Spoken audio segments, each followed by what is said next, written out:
A massive explosion engulfs a chemical plant in northern Illinois, sending huge plumes of black smoke into the sky and prompting mass evacuations of the area in Rockton, northwest of Chicago. Chemtool, which manufactures lubricants and grease products, says all of its employees on site escaped safely. Officials say that the fire may burn off for days as they work to avoid dangerous runoff into a nearby river. Sobering milestone. The U.S. approaches 600,000 American lives lost to the pandemic. It comes amid new concerns about the highly contagious Delta variant, which health officials warn could become the dominant strain here and pose a greater risk to Americans not yet vaccinated.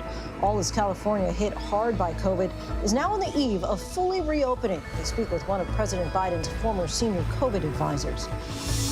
A worthy adversary. That's what President Biden is calling Russian President Vladimir Putin ahead of their high-stakes face-to-face summit in Geneva this week. The president meeting with NATO allies in Brussels today to reaffirm alliances and to take on potential threats from China and Russia, including on cyber attacks. We'll have the latest from the president on the world stage. Making their case. 2 American families push for progress on returning their family members imprisoned in Russia home after Putin speculates they could be part of a prisoner swap deal. ABC's Matt Gutman speaks to one family in Texas who says that they're the victim of hostage diplomacy. And I speak with David Whelan, who says his brother Paul Whelan is being held on trumped-up charges of being a spy. He's still a hostage, and there's no evidence yet that the Russians are willing to engage in any sort of exchange for him. Unfriendly skies. An off-duty flight attendant threatens to take down a Delta plane, causing chaos in midair as he's wrestled to the floor by passengers. Just the latest scare amid an alarming number of onboard incidents as passengers return to the skies. And royal family feud. You may not know it, but Italy has a royal family in exile since after World War II, when the monarchy was abolished. But now the descendants of the Italian royal line are feuding over whether a teenager in France has a legitimate claim to rule, the first female in 1,000 years to be in line to lead the family. And I think it's a very important act, especially now in 2021, where women are standing so much for their rights. Good evening, everyone. I'm Lindsay Davis. Thank you so much for streaming with us. A worthy adversary. That's how President Biden described Russian President Vladimir Putin today to NATO's leaders ahead of his high-stakes meeting with Putin this week. On the world stage today, the president recommitting the U.S. to Article 5. An attack on one member of NATO is an attack on all. The NATO members also discussing China's growing influence and the challenges that poses to democracy. And at that high-stakes summit with Putin in Geneva Wednesday, Biden is expected to press him on numerous fronts, including cybersecurity and a possible prisoner swap to bring Americans stuck in Russia for years back home. Coming up, we'll talk to the brother of a man who is at a Russian labor camp sentenced to 16 years there. Our Cecilia Vega pressed Biden on what a successful meeting would look like with Putin. She leads us off tonight from Brussels. Today in Brussels, President Biden standing firm with the leaders of NATO, an alliance his predecessor once called obsolete, reaffirming America's commitment to the principle that an attack on one NATO country is an attack on them all. Article 5 we take as a sacred obligation. I just want all of Europe to know that the United States is there. The United States is there. Today, for the first time, the allied nations named China as a new security threat, calling out its, quote, assertive behavior. The other looming threat, Russia. President Biden preparing to meet Vladimir Putin Wednesday in Geneva, insisting that meeting is worthwhile despite Russia's hostile actions. Every world leader here thanked me for meeting with Putin now. Every single one. They'll discuss Putin's election meddling and the 2 recent ransomware attacks originating in Russia. One threatened to disrupt the U.S. meat supply, the other on the Colonial Pipeline, triggering gas shortages and price hikes along the East Coast. There's also the matter of several Americans imprisoned in Russia, including businessman Paul Whelan, serving a 16-year sentence for espionage. Whelan insists he's innocent. In a new audio message released by his family, he begs President Biden to bring him home. I implore you to bring this appalling case of hostage diplomacy to an end. Please bring me home to my family and my dog Flora, where I belong. Today, the president telling me he's ready. You've met Vladimir Putin before. What have you learned about him that informs how you approach this sit down with him? And what's your mindset walking into a meeting with a former KGB agent who you've said has no soul? I'm going to make clear to President Putin that there are areas where we can't cooperate if he chooses.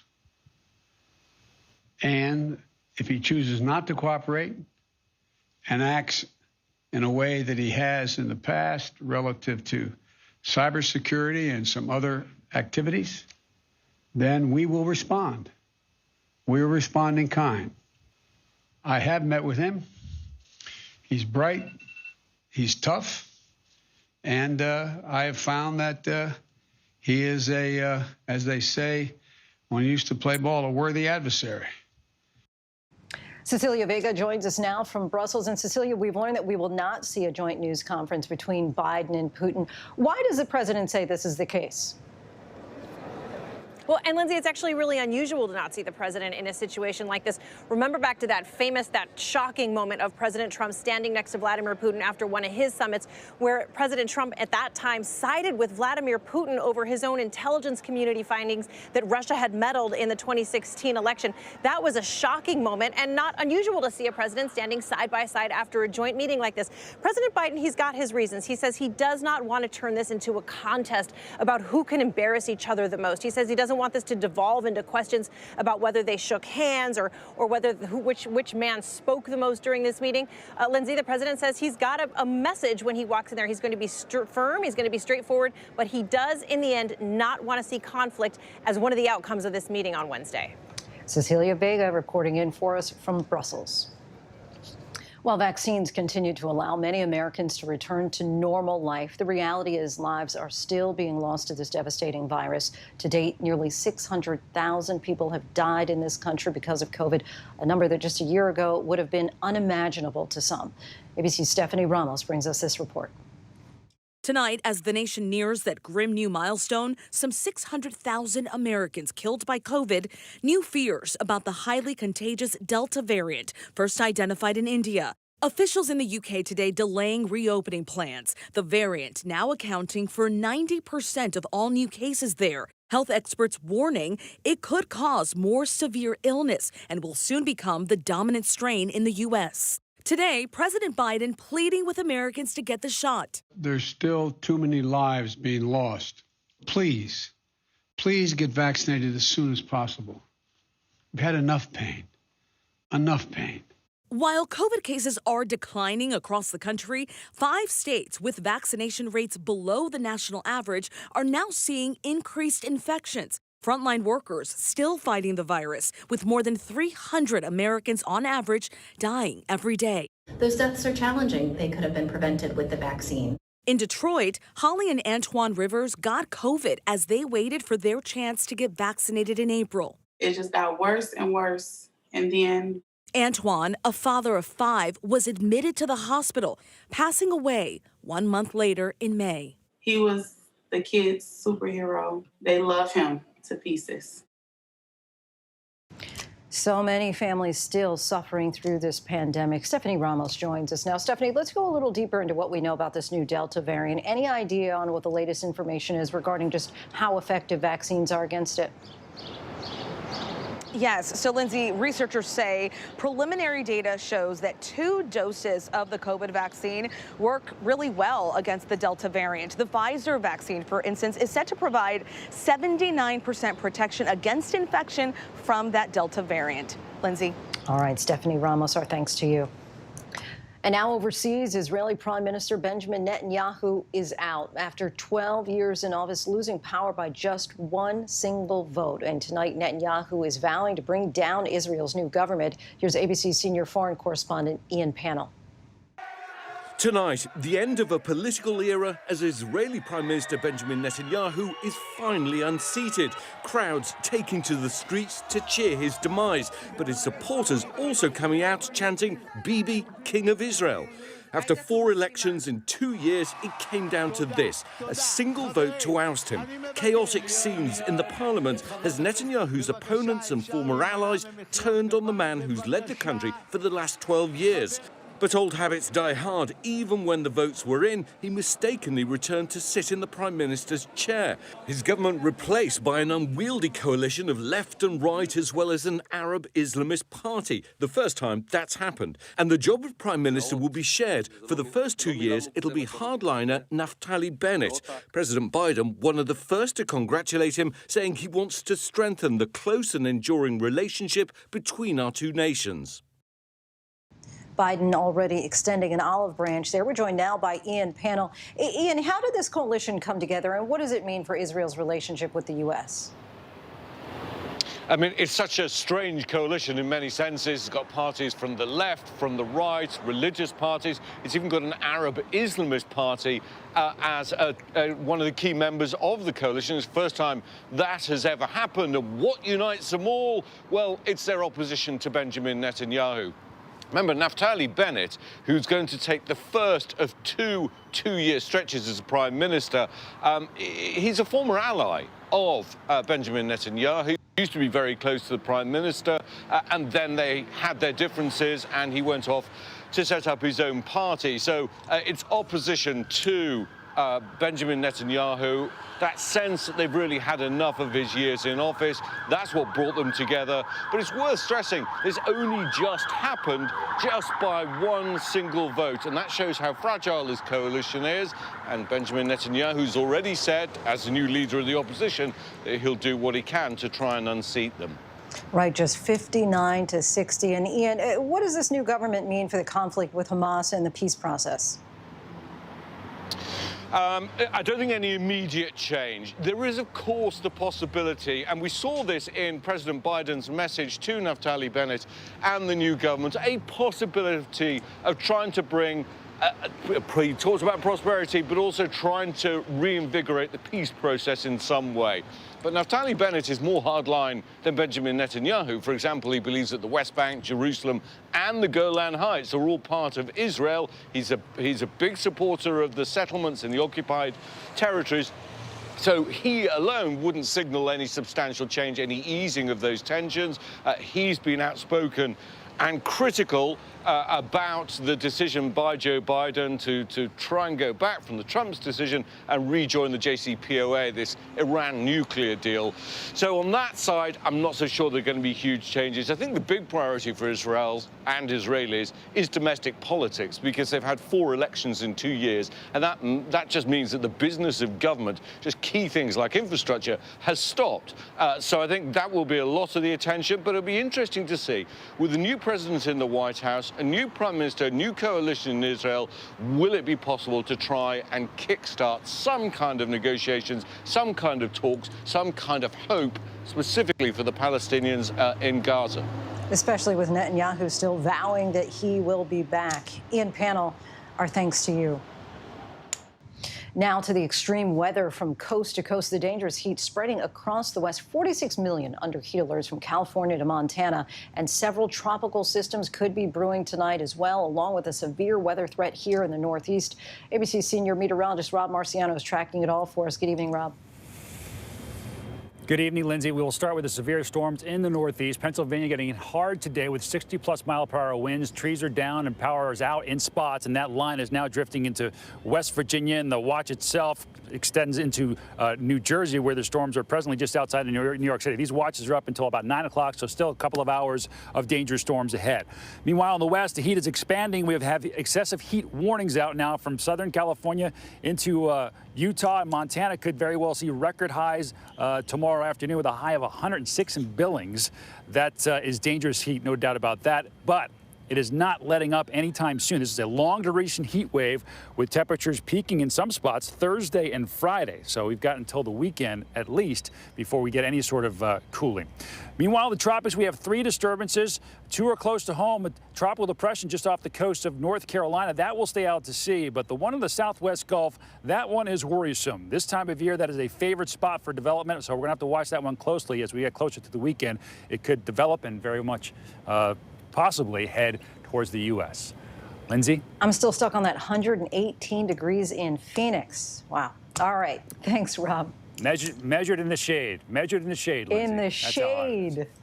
Rob, thank you. Now to the ongoing struggles that airlines are having with unruly passengers. The FAA has tracked thousands of cases since the beginning of the year. The latest incident happening on a cross-country flight where Good Samaritans had to jump into action. ABC's Gio Benitez has this report. Tonight, the FBI questioning the man at the center of the latest air rage incident. 34-year-old Stefan Jamar Duncan, a Delta flight attendant on leave who allegedly made terroristic threats and assaulted 2 on-duty flight attendants. The pilot calling on the intercom for passengers to help. Right now! He very forcefully said, I need all able-bodied men to come to the front of the plane immediately for an emergency. We're holding him down, and he was screaming and crying. The flight from L.A. to Atlanta making an emergency landing in Oklahoma City Friday night. Duncan suspected of having a mental health crisis. The case just the latest in a string of shocking moments caught on camera. This Southwest flight attendant attacked by a passenger just weeks ago. Sit down. The FAA now telling ABC News it has received more than 3,000 reports of unruly passengers on planes. The overwhelming majority are passengers refusing to wear a mask. The mask mandate is in place for a reason. It's in place because not everyone who boards a plane can get vaccinated yet. The FAA threatening fines of $35,000 and as high as $50,000 for some of the violators. So tens of thousands of dollars for not following the rules. Gio Benitez joins us now. Gio, what's the latest with the ban airlines have on alcohol sales?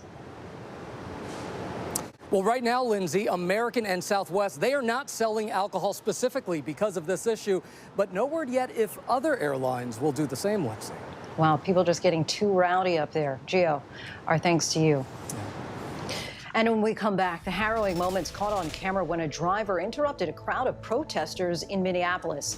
Also, a brother's plea. Our conversation with Paul Whelan's brother, what he says President Biden must do to ensure his brother can walk free in Russia.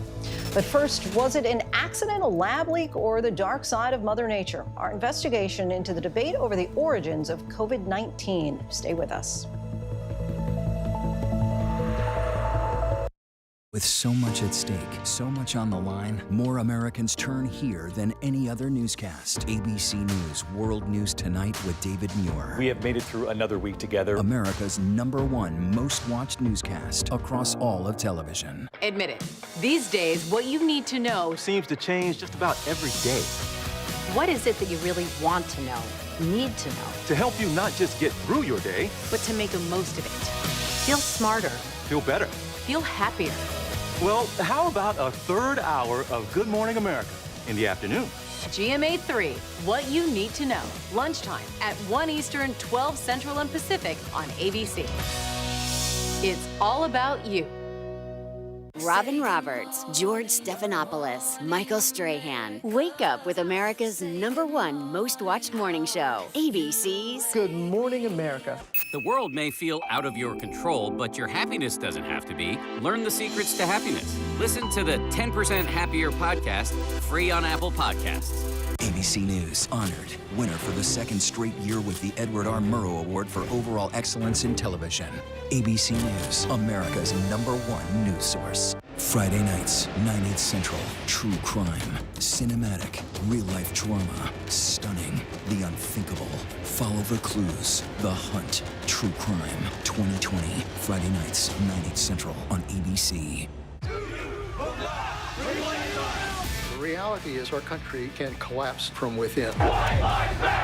You see the white power movement on the march. You will not replace us! Klansmen and neo-Nazis, skinheads, it's meant to incite war. From the KKK to Oklahoma City to Charlottesville, the new documentary event special. We just need to start talking about race. Homegrown Hate, the war among us. This is a real wake-up call. Streaming now on ABC News Live.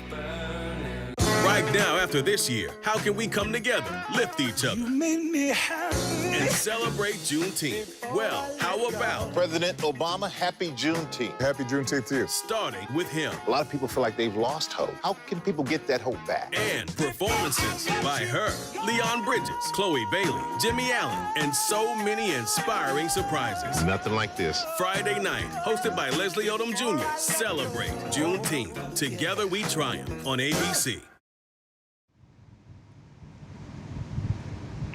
Tonight, we are learning about a deadly shooting at a Georgia grocery store over a mask dispute. 3 people shot and wounded, including an off-duty deputy working security officer.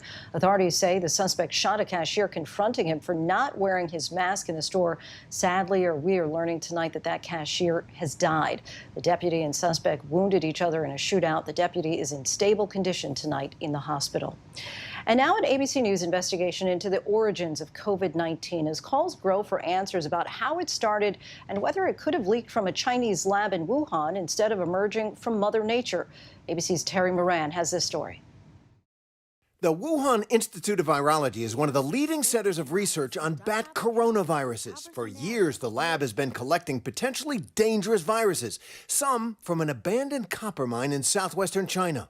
In 2012, there were these 6 Chinese miners who were sent down into a mine in southern China to clean out the bat manure. They all got infected with what now looks like COVID-19-like symptoms. 3 of them died. Researchers from the Wuhan lab collected viruses from those caves, but they say none matches the virus that caused the pandemic. There is no virus that's close enough that you could use any type of gain research to get to SARS-CoV-2. Now, you could hypothesize, I suppose, that the investigators at the Wuhan Institute of Virology had some virus that was closer, and they just weren't telling us about that. Do you believe that this virus spent any time in a laboratory? Before the pandemic, absolutely not. And that remains the consensus among most virologists, that this coronavirus has none of the telltale fingerprints of bioengineering. Now, concerns that there may have been an accidental lab leak, or possibly something more disturbing. The U.S. intelligence community reporting that there may have been research taking place at that lab that the public doesn't know about. In January, the State Department issued a fact sheet on activity at the Wuhan Institute of Virology that alleged that in the past, the lab collaborated on projects with China's military that it kept secret from the world. ABC News has also learned from a former State Department official that the U.S. government was aware of financial accounts tied to the Chinese military that were funding the Wuhan lab. But this March, one of the lab's directors, Shizhong Li, known as the Batwoman for her extensive research on bat coronaviruses, directly addressed the allegation that research was being conducted for the Chinese military. We heard the rumors that it claimed that in our laboratory we have some project, blah, blah, with the army, blah, blah, this kind of rumors. But this is not correct. The question is, was Shizhong Li telling the truth when she stated emphatically there was no Chinese military involvement prior to the outbreak at the Wuhan Institute of Virology? If there was, her credibility flies out the window. Now all eyes are turning to the next step in this global investigation, experts bent on parsing fact from speculation. It's important to stay open-minded because we don't know exactly what happened. We are scratching the surface. Our thanks to Terry for that. And for more on the pandemic, from its origins until now, we bring in Andy Slavitt, a former senior advisor to the Biden administration's COVID-19 response team and the author of the new book, Preventable, the inside story of how leadership failures, politics, and selfishness doomed the U.S. coronavirus response. Mr. Slavitt, we thank you so much for joining us tonight. Thanks for having me.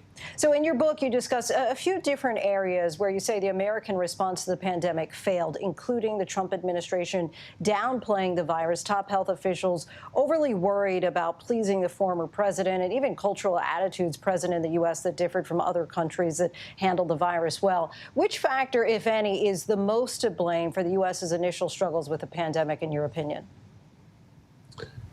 Well, it's easy to point to some of the technical mistakes that were very visible, not having enough testing in place. But even with that, I think we have to take a hard look at our political response. And, you know, I think the thing that I have probably most concerned about us making sure we understand is not to respond in a way where the president spent months denying the virus and the seriousness of the virus and really squashing dissent within his administration. So, you know, there were 45 days, as the book outlines, in February when no one from the Department of Health and Human Services was allowed to talk to the media because they simply wanted to use the phrase that things could change rapidly. And I think when you have a very difficult situation where you're trying to figure out what's going on and you don't allow people particularly experts, to provide any dissenting voices if it's not consistent with the narrative, you're going to be in trouble. And you also talk about the mistrust of science, from the former president discrediting scientists publicly to Americans becoming skeptical about changing pandemic guidelines. Where do you think that this mistrust comes from? And is this something that the Biden administration can reverse, especially for those who are still resistant to taking the vaccine? Well, one of the hard things is when you have a phenomenon that you can't observe with your naked eye. And there was so much about this pandemic that just defied what we could see. It spread among people that were asymptomatic. It really did a lot of its damage outside of where we could see it. And it grew exponentially. You have to have if you don't have faith in science and scientists to explain what's going on, you're really going to miss it.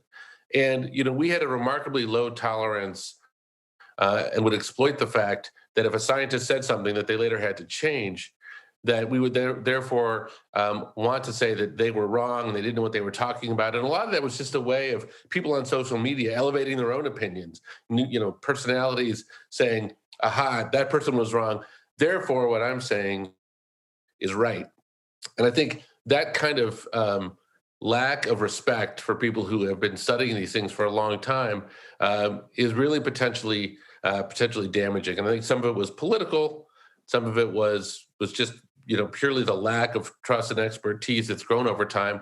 I think President Biden's trying to fix this by allowing the CDC and the FDA to speak for themselves and by keeping the White House distant from what the experts are saying. Earlier, we reported on the ongoing question on the origin of the virus and theories on whether or not it leaked from a lab in Wuhan. How important is it to answer that question and to get China to be more transparent in order to control this pandemic and also to prevent future ones? Well, it's really important. I mean, just to say where we stand on this, nobody knows. The intelligence community has not landed on an answer, which, by the way, isn't unusual. Sometimes, unfortunately, takes a long time to figure this out. And the Chinese have to be cooperative. If they're not, we need to be very strong and very assertive as a world community to get them to be, to get that to happen. We know that the virus aerosolizes. So a minor leak in a lab could have, in fact, infected people in that lab, and that could have sprung the whole thing. Likewise, it could have come from bats. You write about how the pandemic was politicized, but would there possibly have been a public health benefit to giving more credit to the Trump administration's work with companies to support development and distribution of vaccines instead of criticizing what was left to do for the incoming Biden administration? Could that have possibly helped to overcome some of that resistance that we're still seeing among some conservatives? Well, I think I take this in two pieces. First of all, I don't think the Biden administration was very restrained in terms of criticizing the Trump administration and tried to just move forward, not reflect on the past, but reflect on the job ahead. In terms of reaching people who have not been vaccinated, you're absolutely right. There's no reason for people to think about this as a political issue. This is a vaccine that was developed over the last 2 decades, Republican and Democratic administrations, by the private sector and the public sector. Everybody should feel good about the success of these vaccines and the multitude of people over 2 decades that participated in creating this mRNA vaccine and delivered it out to the public. Nobody should take a monopoly on credit, but people should also take their fair share of accountability when we don't deliver for the public. And I think President Biden was prepared to take and has been prepared to take full accountability to get Americans vaccinated. And I think that's what Americans needed to see. You end your book hoping that the U.S. will remember the lessons learned in the past year as life starts to return back to normal. What's one lesson that you hope Americans will embrace as we move forward so that we're better prepared for the next potential pandemic? I'm going to say that I hope we learn to be more generous with one another in tough times. Everybody's gone through a fair amount of suffering. For me, I may have lost a family member. For you, you may have lost a business that you started 10 years ago that you put your heart and soul into. And we don't need to compare suffering. All suffering is real. And, we allowed the pandemic to divide us even further. And I think for us to get through a pandemic and learn the lessons there, we have to really realize that, we have each other's fate in our hands. I think the other thing is that there are many, many people to whom a disproportionate share of the burden fell on. And we need to understand that these are people who disproportionate share of the burden always falls on. So kids who were not getting lunch because they weren't in school or didn't have internet access at home, those same symptoms persist after the pandemic as did during the pandemic. So we have an opportunity to fix these things now, and they will make us better prepared. I'm confident that we will do some of the other things needed, but if we don't really address how we value and support one another in these tough times, I think we're going to continue to struggle. Andy Slavitt, our thanks to you. His new book, Preventable, is available tomorrow. Still ahead here on Prime, promising results about a possible fourth vaccine in the U.S., but when might it hit the market, and does America even need it? Also, cookie surplus, what the Girl Scouts plan to do with 15 million extra boxes of Girl Scout cookies. And Benjamin Netanyahu is officially out as Prime Minister of Israel. We go by the numbers on his nearly 3 decades in government. But first, our tweet of the day. Congratulations to the winner of the Westminster Dog Show, Wasabi.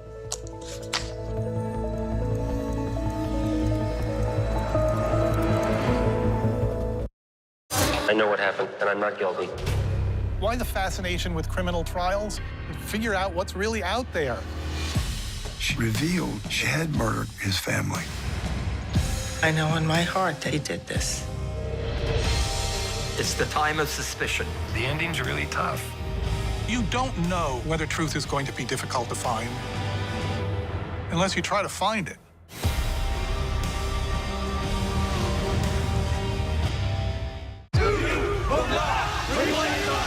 The reality is our country can collapse from within. You see the white power movement on the march. You will not replace us! Klansmen and neo-Nazis, skinheads, it's meant to incite war. From the KKK to Oklahoma City to Charlottesville, the new documentary event special. We just need to start talking about race. Homegrown Hate, The War Among Us. This is a real wake-up call. Streaming now on ABC News Live. Admit it. These days, what you need to know seems to change just about every day. What is it that you really want to know, need to know? To help you not just get through your day, but to make the most of it. Feel smarter. Feel better. Feel happier. Well, how about a third hour of Good Morning America in the afternoon? GMA 3, what you need to know. Lunchtime at 1 Eastern, 12 Central and Pacific on ABC. It's all about you.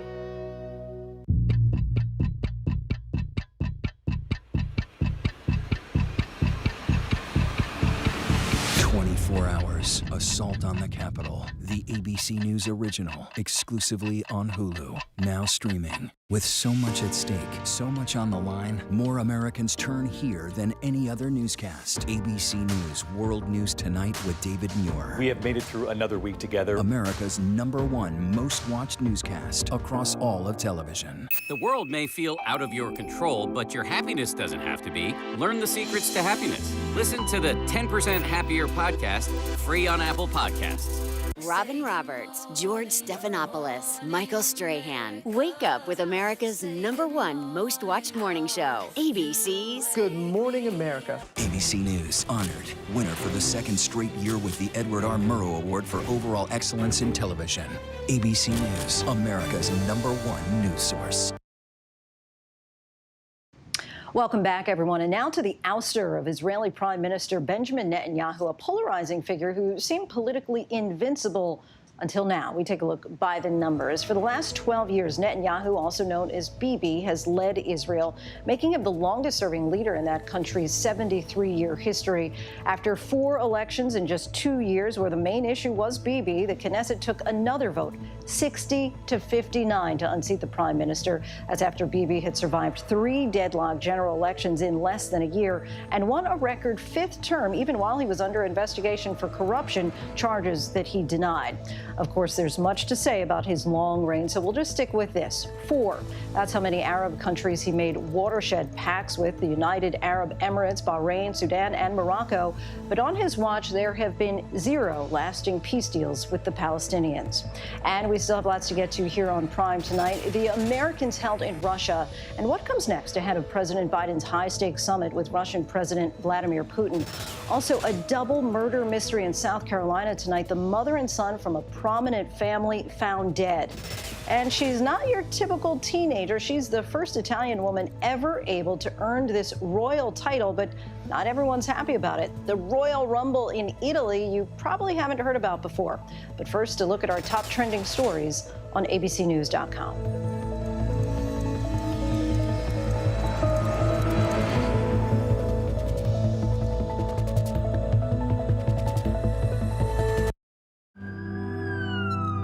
We will guide you through it all tonight.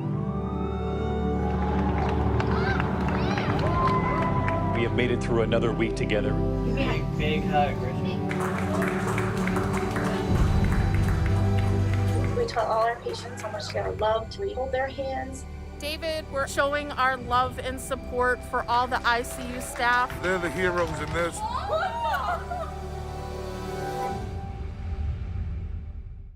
Right now, after this year, how can we come together, lift each other, and celebrate Juneteenth? Well, how about President Obama, happy Juneteenth. Happy Juneteenth to you. Starting with him. A lot of people feel like they've lost hope. How can people get that hope back? And performances by her, Leon Bridges, Chloe Bailey, Jimmy Allen, and so many inspiring surprises. Nothing like this. Friday night, hosted by Leslie Odom Jr. Celebrate Juneteenth. Together we triumph on ABC.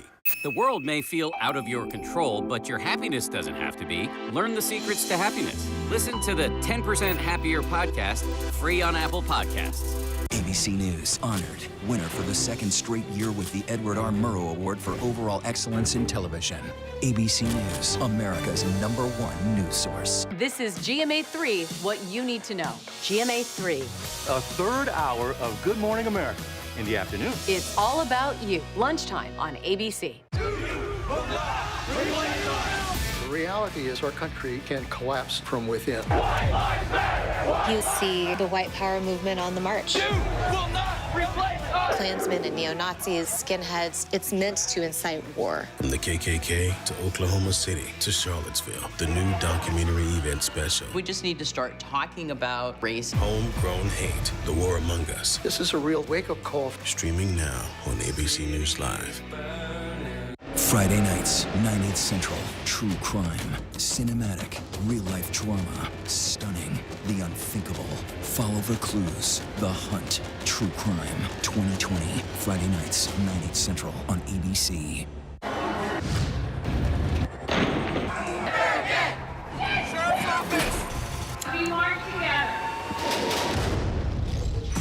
The most powerful stories of our time, anytime. Nightline.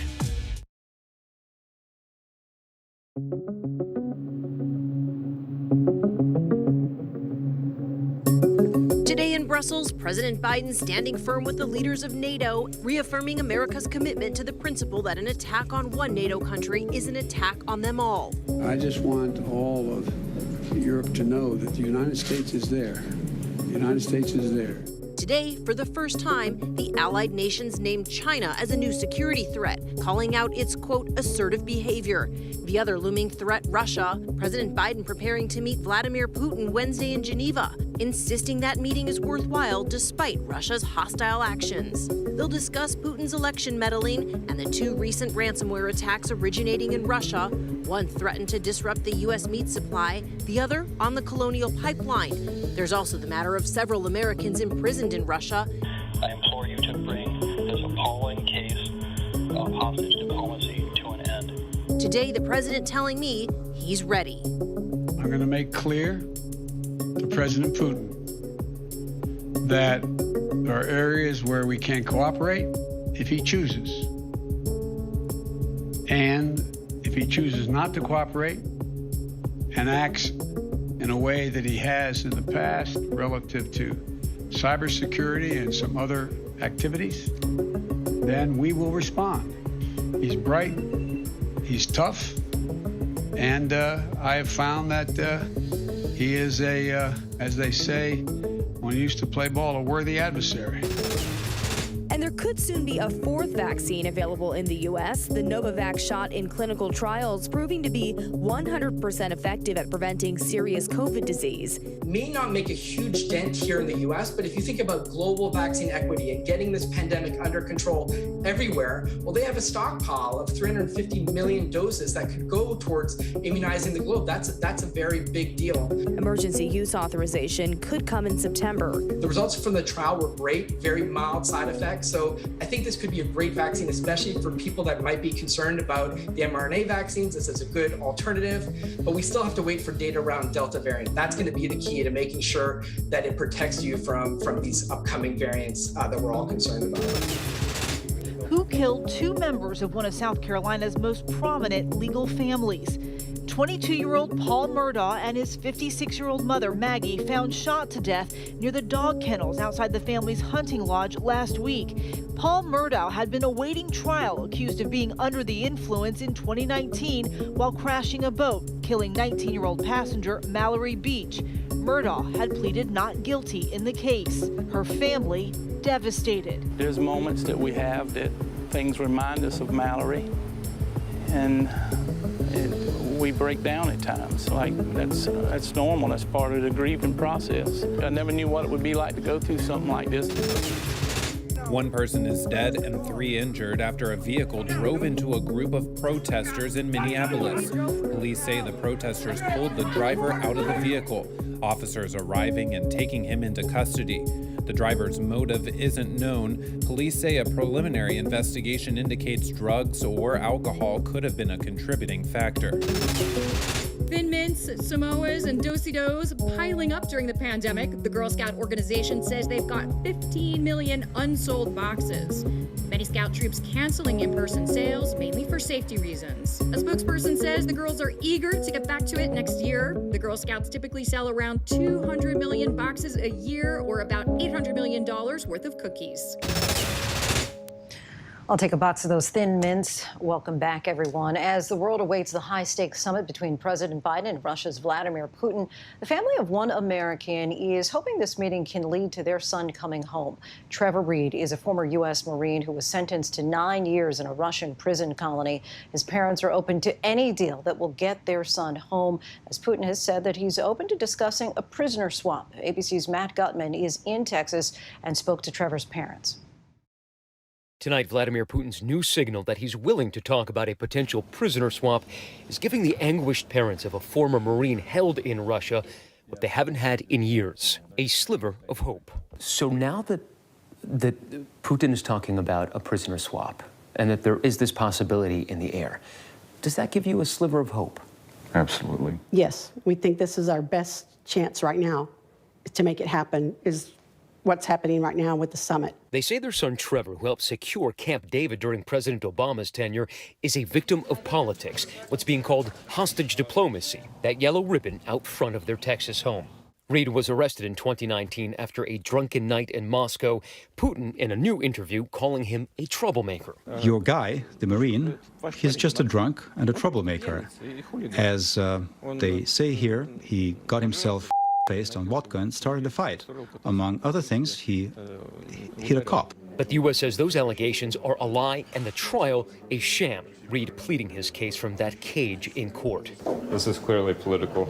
Reed's father, Joey, spent over a year alone in Russia trying to free his son, who last year called on the U.S. government to help him. Congress, my president, anyone in the United States, the State Department, Secretary of State, anyone who believes that they have an ability to help me, I'm asking for help now. Still, Reed was convicted and sentenced to 9 years. I thought maybe, it's going to be okay and they're going to find him innocent. And when they didn't, it was just unbelievable. The U.S. Embassy says Reed contracted COVID last month while in prison. What would it mean to you to see Trevor coming home in the next days, weeks, months? It would be a dream come true, something that we've been wanting for a while, and it would just be the greatest thing ever. After all, it has been almost 2 years. Matt Gutman joins us now. Matt, the family of Trevor Reed will be watching that summit, no doubt, on Wednesday. Do you know if they have had any interaction with the Biden administration or the State Department?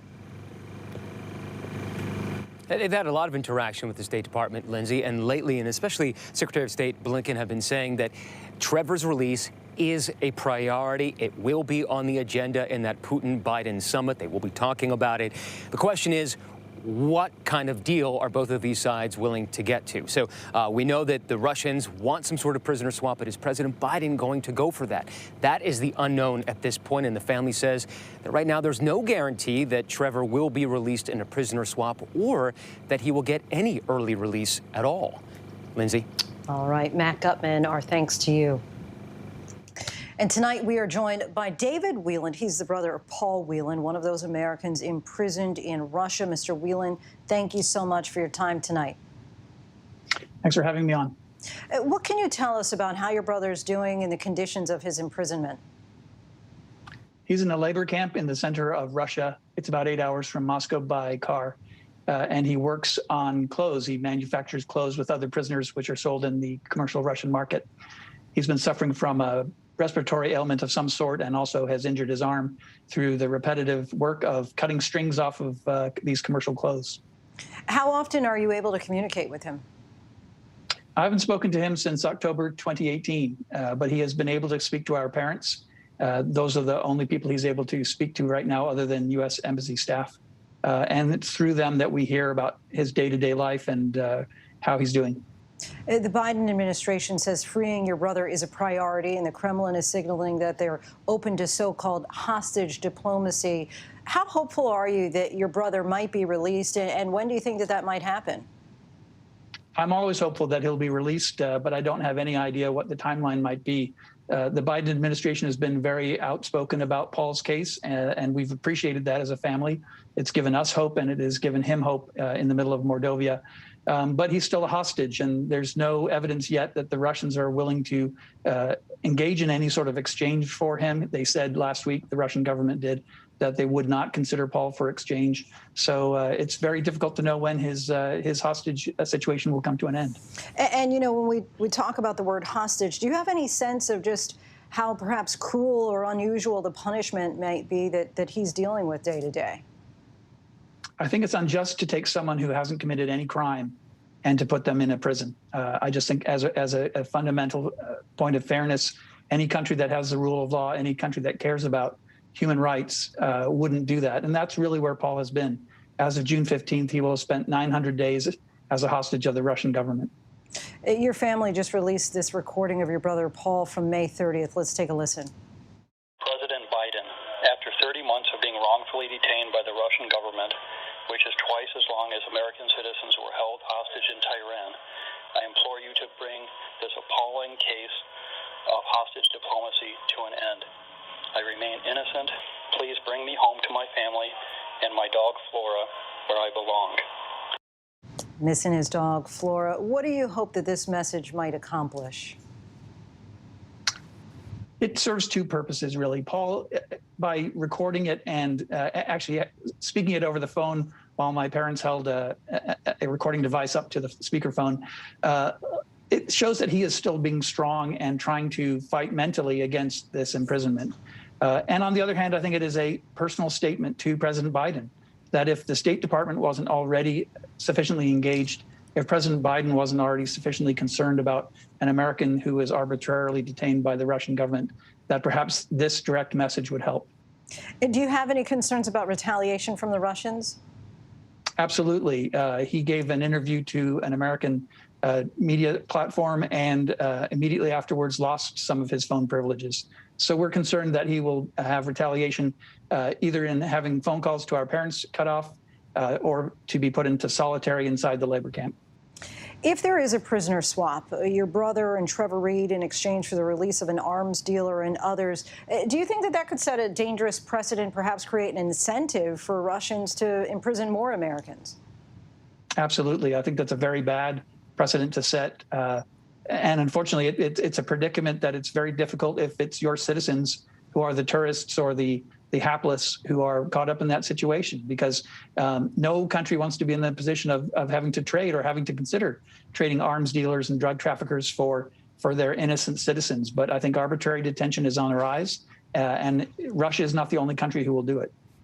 And lastly, after everything that your family has been through and continues to endure, what will you be thinking when you see President Biden on the world stage alongside President Vladimir Putin? Well, I'll have thankfulness and hope. Frankly, I was very thankful that President Biden extended the offer to President Putin. The lack of communication between the two nations has been a disaster for Paul. I think it has lengthened his stay unnecessarily. And I will be hopeful that this summit will provide some sort of foundation so that even if he's not part of a swap or an exchange or some sort of immediate action, that the foundation will be laid for his release to come sooner than later. David Whelan, once again, we thank you so much for your time, for talking to us. All the best to you and your family. Thanks so much. I appreciate you having me. And finally tonight, being out of power won't stop this royal family from feuding. Descendants of Italy's former monarchy in exile since after World War II, when Italy ended their rule, they are now divided decades later on whether a teenage girl in France could one day run the family. ABC's Inez de la Cuetera has the story. Once upon a time, in the faraway land of Paris, lived Vittoria di Savoia, an average teenager going to school and posting on Instagram. Yeah, I'm a typical 17 years old, so I'm passing my final exams in economy. I'm passionate about arts. I go often at museums. Only she's not your typical teenager. She's actually a direct descendant of Italy's royal family, a princess. Me? A princess? Shut up! For thousands of years, only men in her family could rule, until one day last year, on Vittoria's 16th birthday, her grandfather, son of Italy's last king, issued a decree granting Vittoria the power to eventually lead the family, Vittoria becoming the first woman in 1,000 years to earn the title. And I think it's a very important act, especially now in 2021, where women are standing so much for their rights. Her father, Emanuele Filiberto, Prince of Venice, says it's a sign of the times, more and more royal women taking over. I think the next generation of royalties in Europe will mainly be women. Because if you look at Spain, if you look at Sweden, if you look at Norway, if you look at Belgium, England, well, we have a fantastic example with the Queen. So I'm very, very happy about this. But as with most fairy tales, there are those who oppose the young princess. Over in Russia, a separate branch of the family telling the New York Times Vittoria's claim is totally illegitimate. They were thinking, without me having a male heir, that finally it will become to them. But I think today, times have changed, and we must stand with times and with modern times. So it's normal that they're not happy, and it's very sad for them. The irony here is that there's no actual throne to fight over. Italy abolished its monarchy 75 years ago, with the last royals deemed too close to infamous dictator Mussolini. And Italians today have shown little interest in reviving the monarchy. The Savoy family were eventually forced to go into exile, leaving their kingdom and numerous palaces built over the years by their ancestors. We were in exile. By the Italian Republic, we were the people to go in exile because we were the people that if monarchy would come back, we would have been, let's say, my father would have been king. The infighting between the two clans has gone on for decades, feeding the tabloid frenzy, with Emanuele's father even reportedly punching one of his cousins over the feud at the future King of Spain's wedding. Did that really happen? This debate over... He did not punch him. He just gave him a nice, perhaps a bit too violent cuddle. Emanuele says this is about much more than an imaginary crown. The role of a monarchy is to have someone above politics. It's like a flag. The queen or the king is a person that represents all the people of this country. It's why he thinks it's a shame the Duke and Duchess of Sussex decided to step back from their duties as members of the British royal family. It sounds like you're saying you think it's too big a platform to give up. Perhaps it's difficult to understand in America, but when you come from a family, from a royal family, you grow up with those titles, with those values, with those duties, and it's part of you. And to lose the titles, to lose what he was born to be, it's extremely difficult. It's a pity to give up. They had so much to give in England. They had so much to do in England. Victoria is now preparing to become the family figurehead. No princess lessons involved.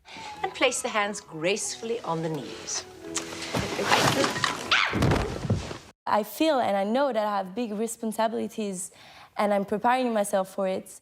As to whether she could one day become queen and live happily ever after, We never know what the future can bring. Never say never. We still have so much more to do, and I'm very, very grateful, and I'm ready to fight for it also for this. Inez de la Cuetara in Paris for ABC News. It'll be interesting to see if she's able to ride off into that sunset. Our thanks to Inez for that. And before we go tonight, our image of the day, an awe-inspiring view few of us will ever get to enjoy in person. French astronaut Thomas Pesquet sharing this photo from the International Space Station this morning, saying a sunrise in space is something special. I like how it goes from very quiet with beautiful colors to an explosion of energy. And that is our show for this hour. Be sure to stay tuned to ABC News Live for more context and analysis of the day's top stories. Thanks so much for streaming with us.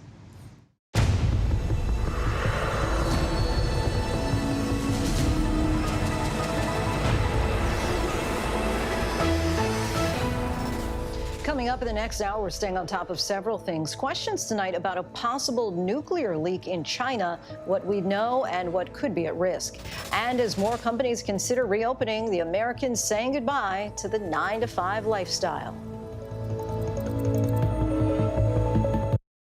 Right now, after this year, how can we come together, lift each other, and celebrate Juneteenth? Well, how about President Obama, happy Juneteenth. Happy Juneteenth to you. Starting with him. A lot of people feel like they've lost hope. How can people get that hope back? And performances by her, Leon Bridges, Chloe Bailey, Jimmy Allen, and so many inspiring surprises. Nothing like this. Friday night, hosted by Leslie Odom Jr. Celebrate Juneteenth. Together we triumph on ABC.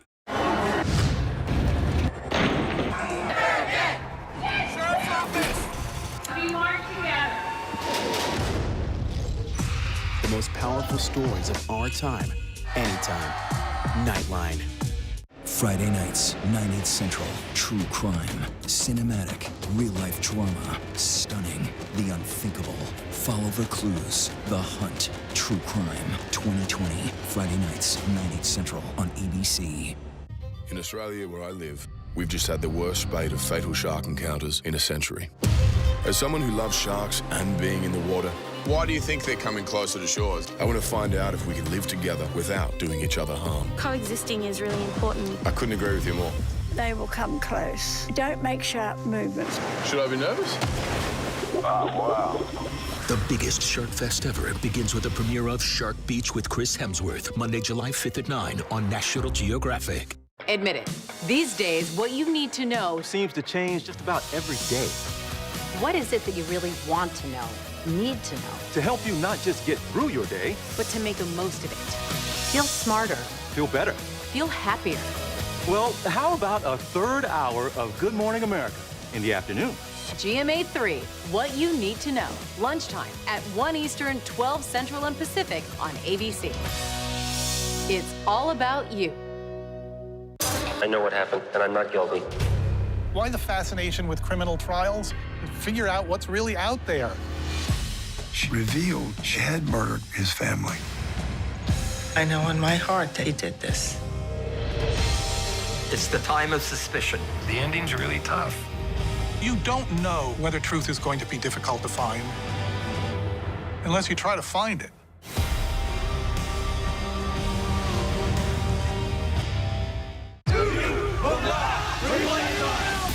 reality is our country can collapse from within. You see the white power movement on the march. You will not replace us! Klansmen and neo-Nazis, skinheads, it's meant to incite war. From the KKK to Oklahoma City to Charlottesville, the new documentary event special. We just need to start talking about race. Homegrown Hate, The War Among Us. This is a real wake-up call. Streaming now on ABC News Live.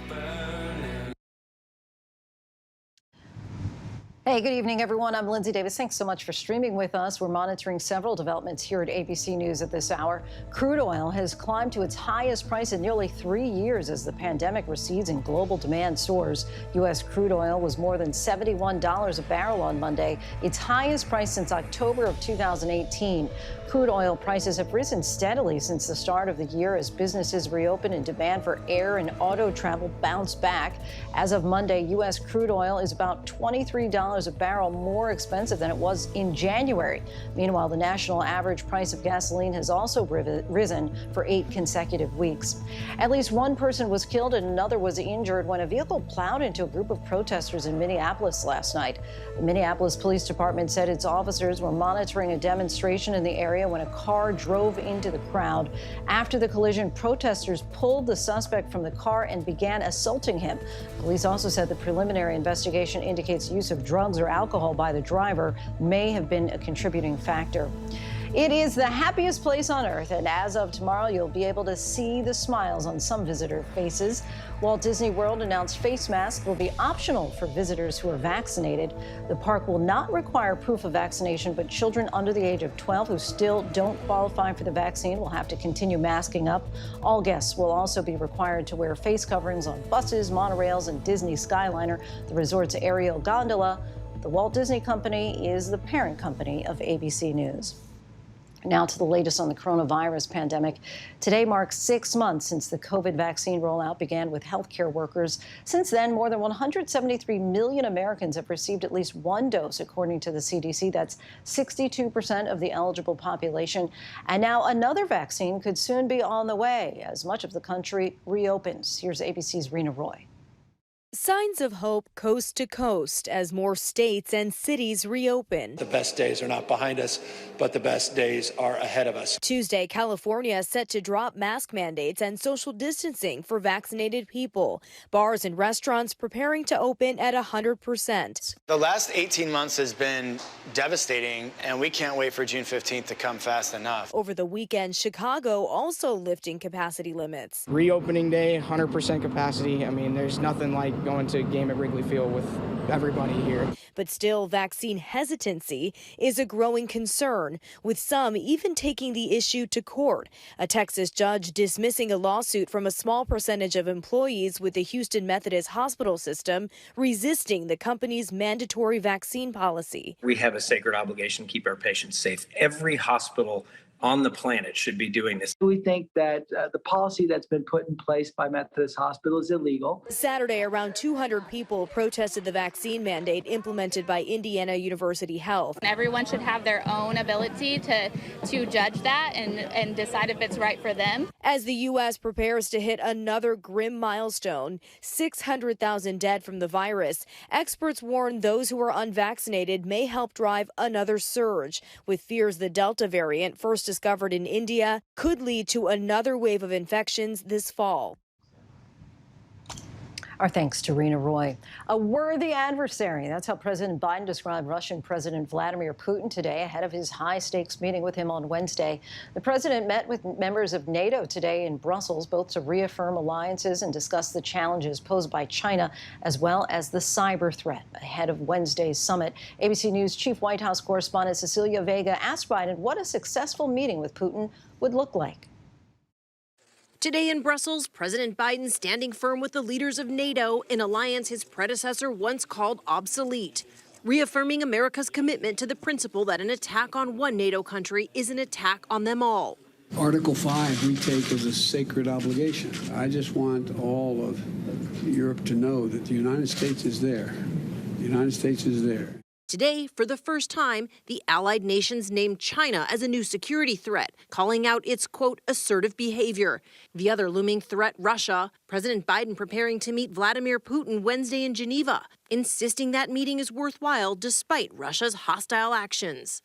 Every world leader here thanked me for meeting with Putin now. Every single one. They'll discuss Putin's election meddling and the 2 recent ransomware attacks originating in Russia. One threatened to disrupt the U.S. meat supply, the other on the Colonial Pipeline, triggering gas shortages and price hikes along the East Coast. There's also the matter of several Americans imprisoned in Russia, including businessman Paul Whelan, serving a 16-year sentence for espionage. Whelan insists he's innocent. In a new audio message released by his family, he begs President Biden to bring him home. I implore you to bring this appalling case of hostage diplomacy to an end.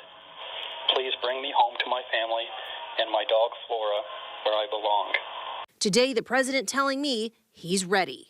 You've met Vladimir Putin before.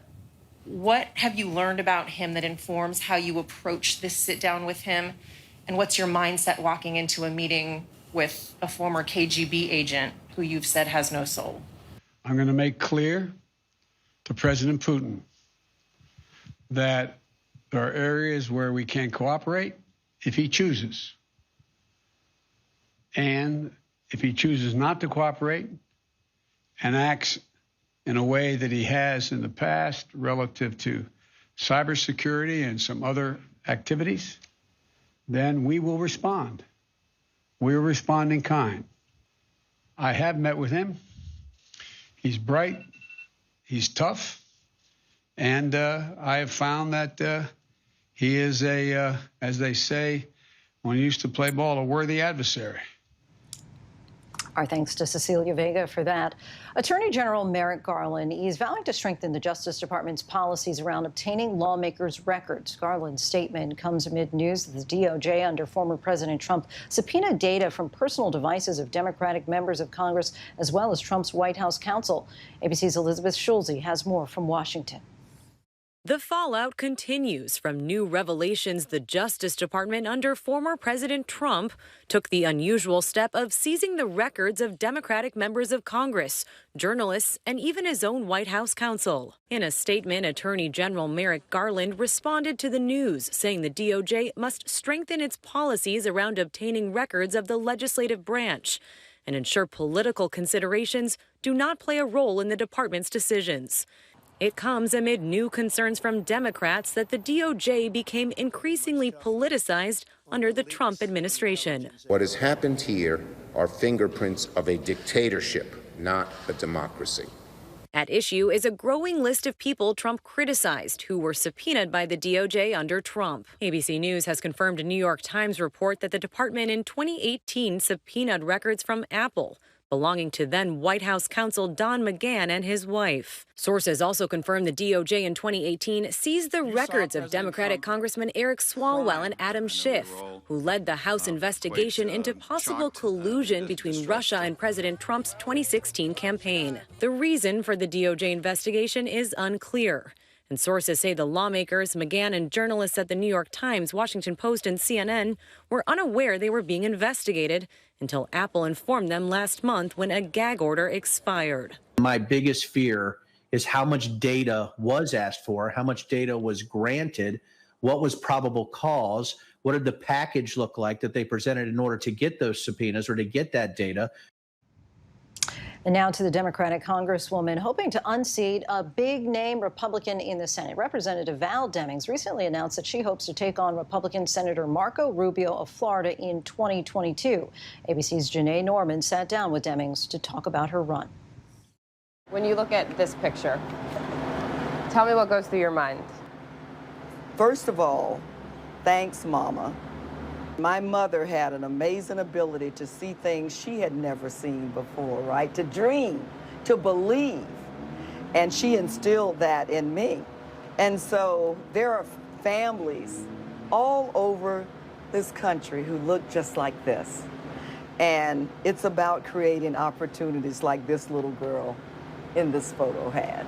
The daughter of a janitor and maid, Florida Congresswoman Val Demings became the first woman sworn in as Orlando police chief, serving in the House since 2017, rising to national prominence as an impeachment manager against former President Donald Trump and being considered as a possible running mate for then candidate Joe Biden.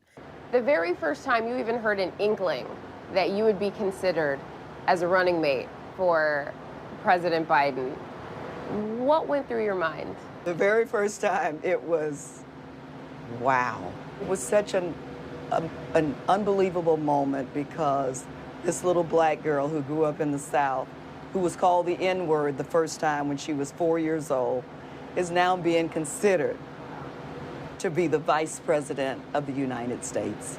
The Jacksonville native who grew up in the segregated South now setting her sights on the Senate. I've never tired of representing Florida.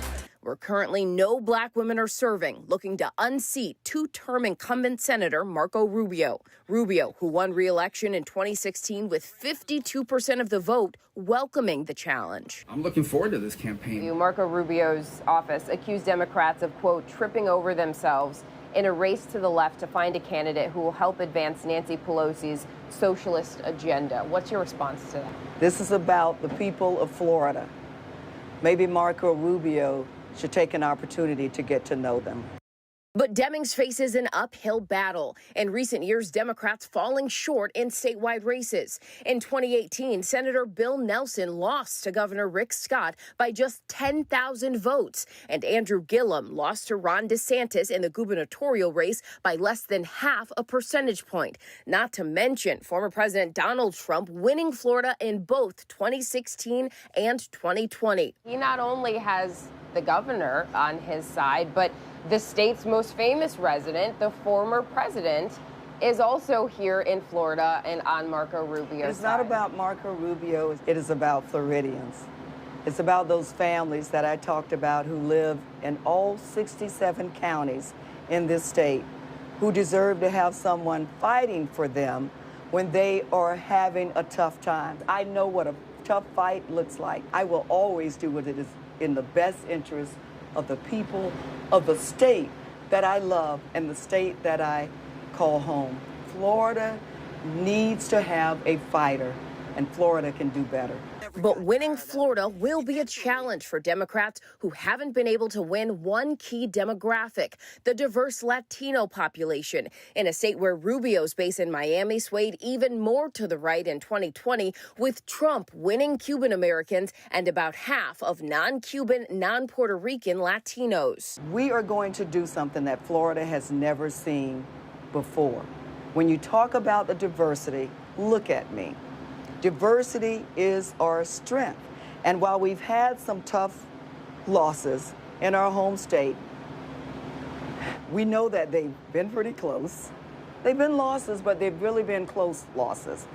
And I am going to fight with every ounce of energy that I have in me to hold America to its promise for the people in the state of Florida. You've heard, especially in the last year after the presidential election, the impact of black women, specifically for Democrats. When black women are running as candidates, though, it's sometimes harder for them to mobilize or to get the buy-in. Black women have been such a loyal, not just in voting. We know that they're the most loyal Democratic voters, but also in all things, right? And so the last year, to really highlight and spotlight the discussion and the significant role that black women play and have played in building a great nation is a long time coming. A long time coming. Our thanks to Janae for that. And still to come, the shocking allegations against one of the biggest and most powerful names in the legal world, tonight accused along with his reality star wife of using the victims he was supposed to be helping to live the high life instead. Back now after this year, how can we come together, lift each other, and celebrate Juneteenth? Well, how about President Obama, happy Juneteenth. Happy Juneteenth to you. Starting with him. A lot of people feel like they've lost hope. How can people get that hope back? And performances by her, Leon Bridges, Chloe Bailey, Jimmy Allen, and so many inspiring surprises. Nothing like this. Friday night, hosted by Leslie Odom Jr. Celebrate Juneteenth. Together we triumph on ABC.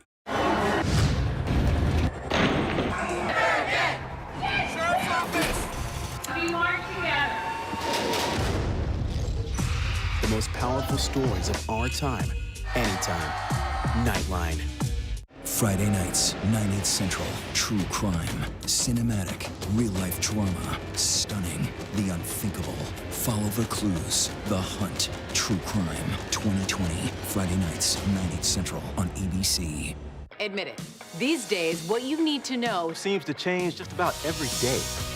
What is it that you really want to know, need to know? To help you not just get through your day, but to make the most of it. Feel smarter. Feel better. Feel happier. Well, how about a third hour of Good Morning America in the afternoon? GMA 3, what you need to know. Lunchtime at 1 Eastern, 12 Central and Pacific on ABC. It's all about you. I know what happened, and I'm not guilty. Why the fascination with criminal trials? Figure out what's really out there. She revealed she had murdered his family. I know in my heart that he did this. It's the time of suspicion. The ending's really tough. You don't know whether truth is going to be difficult to find unless you try to find it.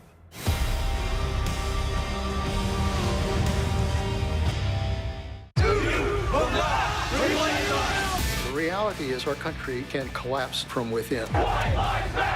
You see the white power movement on the march. You will not replace us! Klansmen and neo-Nazis, skinheads, it's meant to incite war. From the KKK to Oklahoma City to Charlottesville, the new documentary event special. We just need to start talking about race. Homegrown Hate, The War Among Us. This is a real wake-up call. Streaming now on ABC News Live.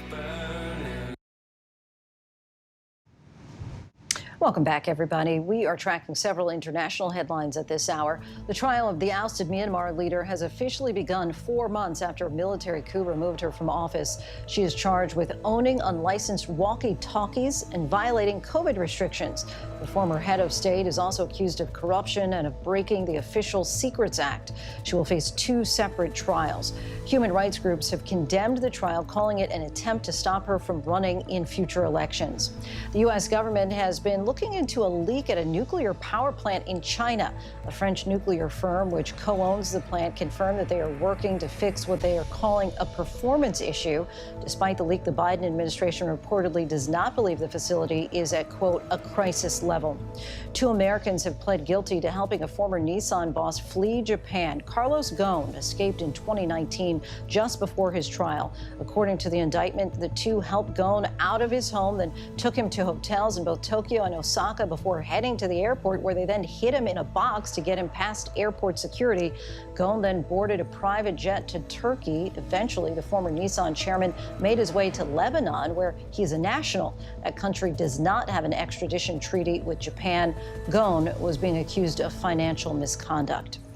And now the ex-husband of a Real Housewives star, Erika Jayne, is in the hot seat. Thomas Girardi is accused of stealing millions from clients, and now we're seeing video of him facing questions in the case. ABC's Deborah Roberts has this story. Do you solemnly swear that the testimony you're about to give in the matter now pending will be the truth, the whole truth, and nothing but the truth? I do. You're watching a never-before-aired deposition of high-powered lawyer 82-year-old Thomas Girardi, husband of reality TV star Erika Jayne. Do you have any personal bank? No, I'm at one point, I had about 80 million or 50 million in cash. That's all gone. I also had a stock portfolio of about 50 million, and that's all gone. It's like, wow, like broke, like broke, but not the client's money, right? Girardi stands accused of pocketing a fortune from his clients, who oftentimes won major financial settlements. Tom is being accused by his own clients, people that hired him, that trusted him, from stealing money. That money allegedly being used to fund the lavish lifestyle of his now estranged 49-year-old wife, a star on The Real Housewives of Beverly Hills. I think the biggest question that everybody has is, did she know? Any of the lawsuits, did you have a heads up? Is that why you got divorced? No, I did not. I think what intrigued people on the Real Housewives of Beverly Hills franchise was that they seemed to be this incredible power couple.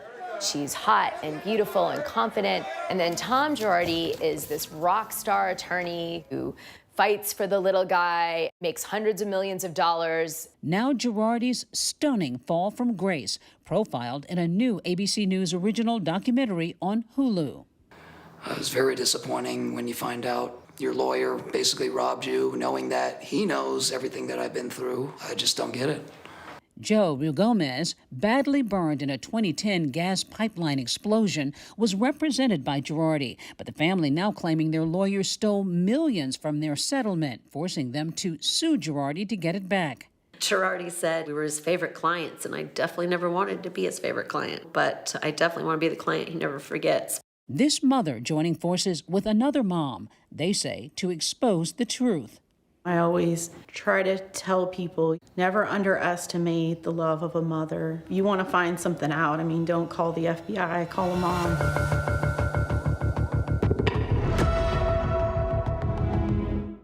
Our thanks to Deborah Roberts for that. There's so much more to this story. The court documents and letters, along with voicemails that Girardi left for these clients and others, and how Erica Jane is responding to it all. To see the whole story, The Housewife and the Hustler, is now streaming on Hulu. And now a look at America's changing workforce. Many younger employees say that business as usual is not what they're about, especially after a life-altering pandemic. ABC's Deirdre Bolton has more. Job that I was at decided to no longer honor the working remotely. A career decision made in 6 minutes. The final straw for me was I was called into an in-person meeting, and that meeting was only 6 minutes. Portia Twite is a program manager, now with a new employer that supports flexible and remote work. As a mom of two, I have to tell you, I was able to go see my kindergartner graduate from kindergarten and come back and not feel like I was rushing to work. I didn't have to apologize profusely for being a mom. One study from Harvard Business School shows that 81% of people who have been working from home either don't want to go back or prefer a hybrid life. Many companies are trying to find the right balance. Google, Ford, Citigroup promising greater flexibility. Others, such as JP Morgan Chase's CEO Jamie Dimon, saying that remote work is not for those who want to hustle. There's some big misconceptions between what leaders think and what this born digital generation thinks. 9 out of 10 of the born digital generation doesn't want to go back to the office full time. They want the flexibility to work where and how they want. Others are creating flexibility by choosing to wear many hats, embracing what is now being called polywork, maintaining numerous jobs at once. Cassidy Williams is a software engineer by training, but has several titles. I'm the co-founder of a music contracting site called Cosigned. I do some contracting work, and then I also host a podcast through my work.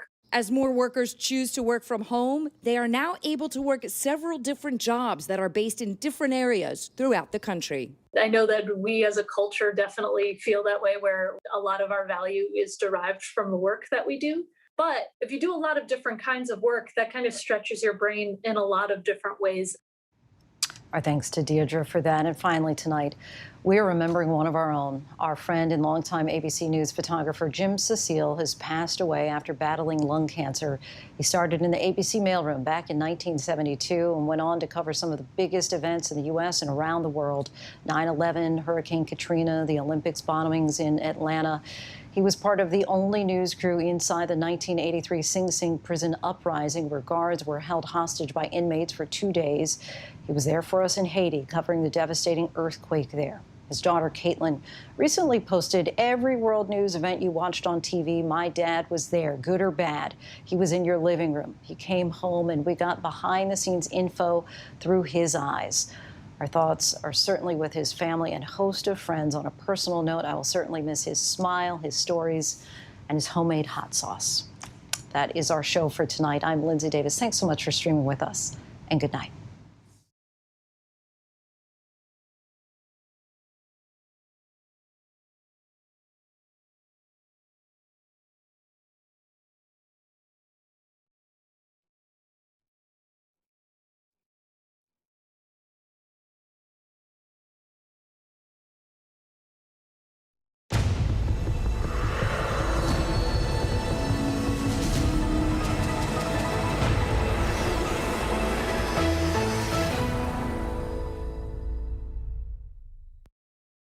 Right now, after this year, how can we come together, lift each